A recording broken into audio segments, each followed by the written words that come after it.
Good morning, students. We are going to discuss about the Faraday laws of electrolysis. Before we know Faraday law of electrolysis, we have to know about the electrolytic cell. In the previous class, we have also discussed electrolytic cell. Electrolysis is a process of decomposition of an electrolyte by the passage of electricity through its aqueous solution or molten state of electric current. That means, in simple language, we can say the chemical reaction will take place with the help of electricity. That will be the electrolytic cell, or this will be the electrolysis process. Now we will see the quantitative aspects of electrolysis.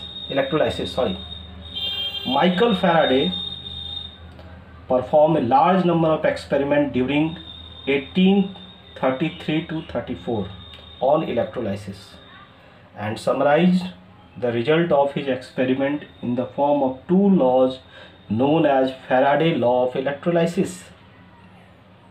First of all, we will see Faraday first law of electrolysis. The amount of any substance deposited or liberated at any electrode is directly proportional to the quantity of electricity passed through the electrolytic solution. That means you can say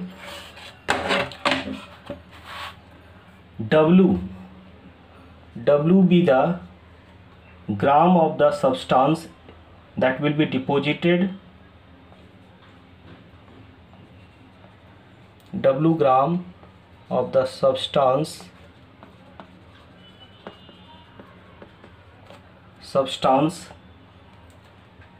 deposited on the electrode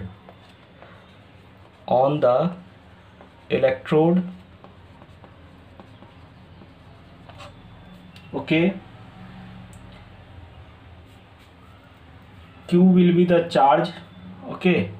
Q will be the charge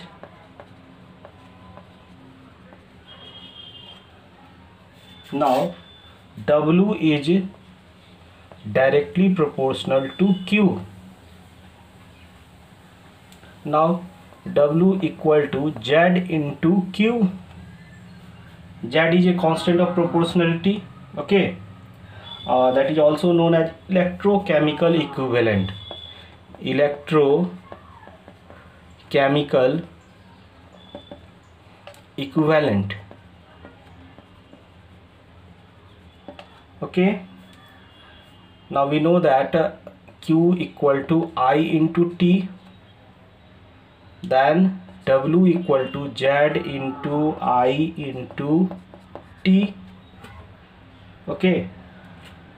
If Q equal to 1 coulomb, I equal to 1 ampere, then W equal to Z, okay. This will be the final equation, and in simple language you can say the mass of the substance deposited when current of 1 ampere is passed for 1 second, okay, a quantity of electricity equal to 1 coulomb is passed, okay. Thank you. In the next video we will discuss about the Faraday's second law of electrolysis, okay.